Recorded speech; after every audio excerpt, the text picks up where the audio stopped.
So you're one of them poors what can't afford a proper iPhone or a Galaxy flagship, eh? Well, no worries. Apple and Samsung, being the benevolent that they are, will allow you to pay them slightly less cash for one of these not quite as good phones. You got Apple's iPhone 16e or Samsung's Galaxy S25 FE, the fan edition, which is 650 quid, while that iPhone is actually a wee bit cheaper at £600. But does that mean it's actually better value? Well, spoiler alert, no. Now, I've used both the Samsung Galaxy S25 FE and the iPhone 16e as my full-time smartphone, so here's what I reckon. And for more on the latest and greatest tech, please do subscribe and ding that notifications bell. Cheers! Now, I've got to say, the Galaxy S25 FE feels pretty light for a 6.7-inch smartphone at just 190 grams. And it's reasonably skinny as well, certainly skinnier than the previous generation. However, if you're looking for something truly compact, well, certainly the iPhone 16e at just 6.1 inches should be firmly lodged right up your alleyway. It is ever so slightly chunkier than the S25 FE and weighs just 167 grams. So if you're after a blower that is lightweight and easy to use one-handed, well, job done. That's despite rocking pretty chunky bezels, again similar to the fan edition phone from Samsung. Although of course up top you've got just a dinky selfie cam orifice here on Samsung's blower versus a full-on moustache notch here on the iPhone. Now, with the S25 FE it is Victus Plus glass front and back, whereas Apple has gone with ceramic shield for the front and just basic glass for the back. And both of these not quite flagship phones also sport a matte finish around that arse end, which is great because it doesn't get all scuffed up and smeary and nasty. And Samsung is offering that arse in a choice of 4 different colours, whereas in the case of the iPhone it's basically black or white. That's all you poors deserve apparently. And you've got a metal frame with both as well, which adds to the premium feel at least, and they're both IP68 water and dust resistant, so no issues with grit, muck, dirt, or indeed if you accidentally drop them in a sink in a bathtub. Now, to unlock the Galaxy S25 FE, it is a basic optical fingerprint sensor built into that almighty display, not an ultrasonic sensor like the regular S25, but this is absolutely fine as long as your hands aren't like dripping wet or mucky. It's certainly better than what Apple offers, which is bugger all for the iPhone 16e. You've just got Face ID, you're 100% dependent on that, which to be fair works pretty bloody good most of the time as long as you're not outside rocking the old hat and shades. You also get Face Unlock on the S25 FE, which again, perfectly reliable as long as your face isn't half covered up.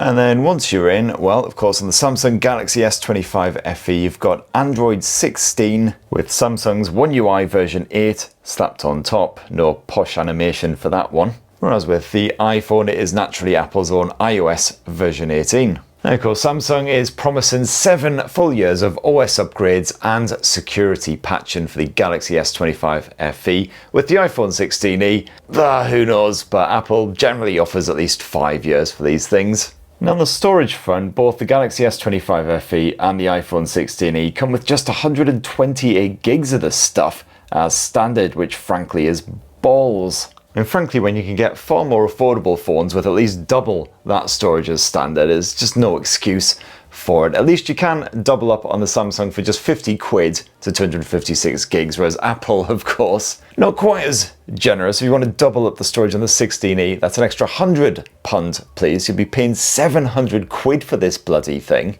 But at least Tim Cook will be happy as he Scrooge McDucks his way through a mountain of money. Oh, and also, while here in Blighty you do have physical SIM support on the iPhone 16e, over in the States it is eSIM only, while the Galaxy S25 FE accepts physical SIMs and also eSIMs. And as for the subject of Android versus iOS, well, thankfully not at all a controversial topic. Always leads to reasoned debate rather than enraged thrown in the comments. But obviously they are two very different beasts. Android is an open ecosystem which you can customize to your heart's extent, as much or as little as you fancy. Whereas iOS is a bit more closed off. Apple doesn't really like you tinkering with your expensive new toy. It's basically the Apple way or the go f yourself way. And of course, the open Android vibe's not always a good thing. So here on the S25 FE, Samsung has basically doubled up on all of the apps and services Android already offers. So you've got 2 ways to pay for stuff, 2 ways to check all your smart home goodies, 2 ways to browse the internet, etc.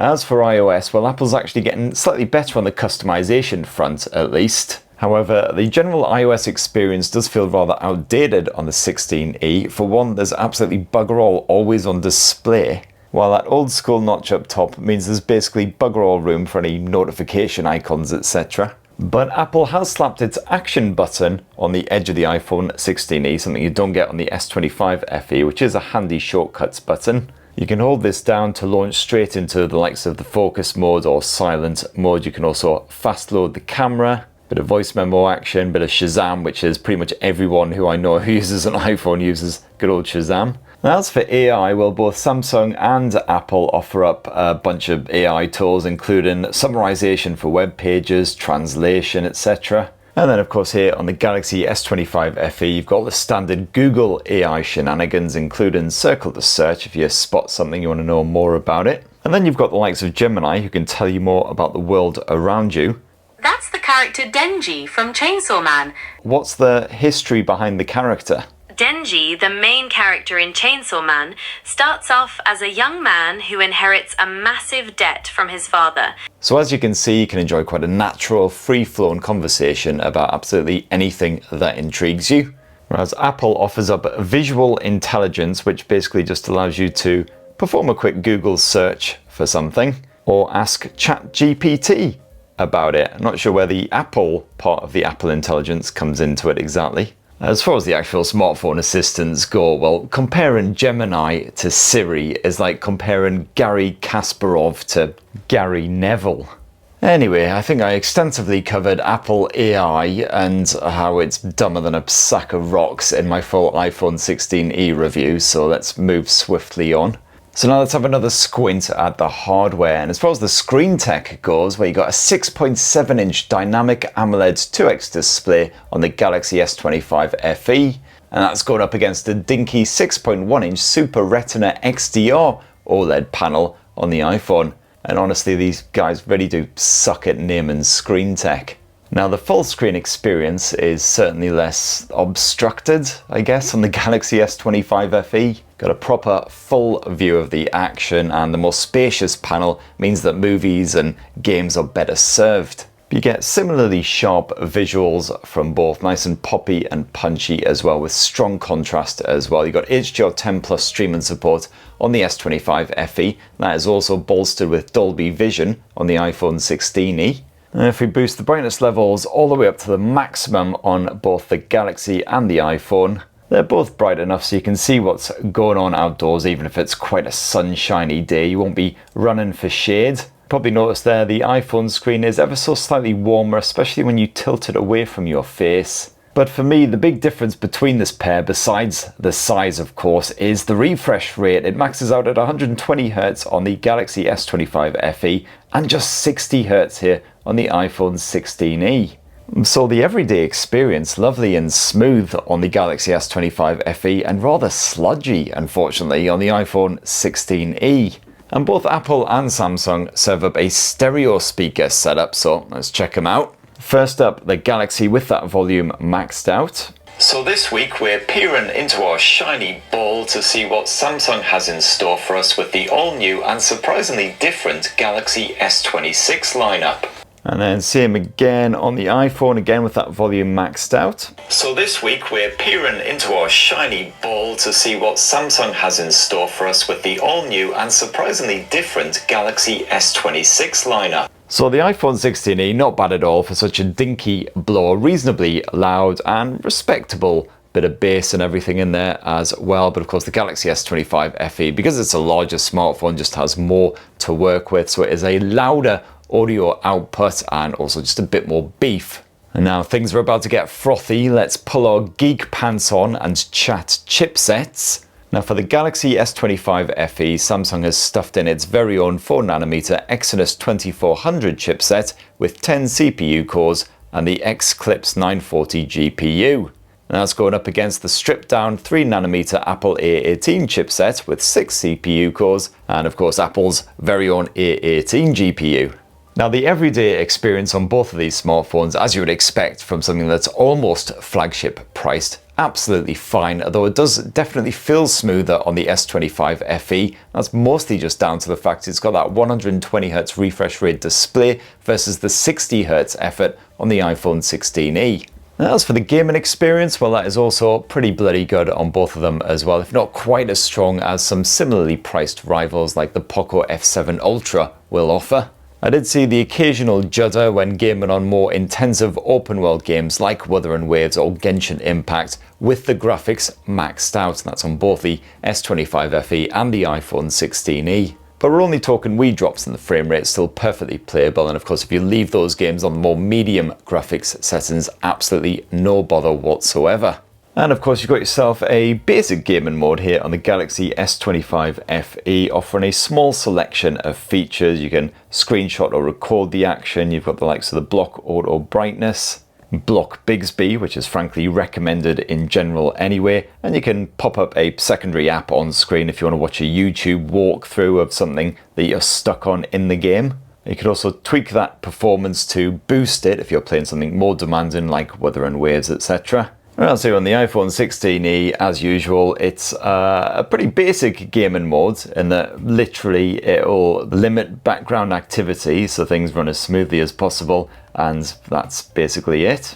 But what about the battery life? Well, it's a 4,900 mAh capacity cell stuffed into the Samsung Galaxy S25 FE. That is reduced right down to a 4,000-ish mAh battery in the iPhone 16e, because of course it's quite dinky. However, despite this, the battery life is still pretty ruddy good on the iPhone 16e. It's actually one of its best features. Will happily keep you going all day, even with lots of screen on time, lots of audio streaming, plenty of camera play, all of that good stuff. And same goes for the Samsung Galaxy S25 FE. I've had it in battery saver mode a few times this past week, but that's mostly because I've been rinsing that camera and doing quite a bit of gaming on it. Certainly if you're a more demanding user who spends 6-7 hours a day on their smartphone and does a lot of camera action, video chats, all that good stuff, either of these blows should suffice. And if you ruddy love a proper good bit of benchmarking, well, I got some benchmarky type shenanigans for you. We ran the obligatory video battery drain test on both of these smartphones, playing the same downloaded movie on a loop and running that battery down from 100% to 0%.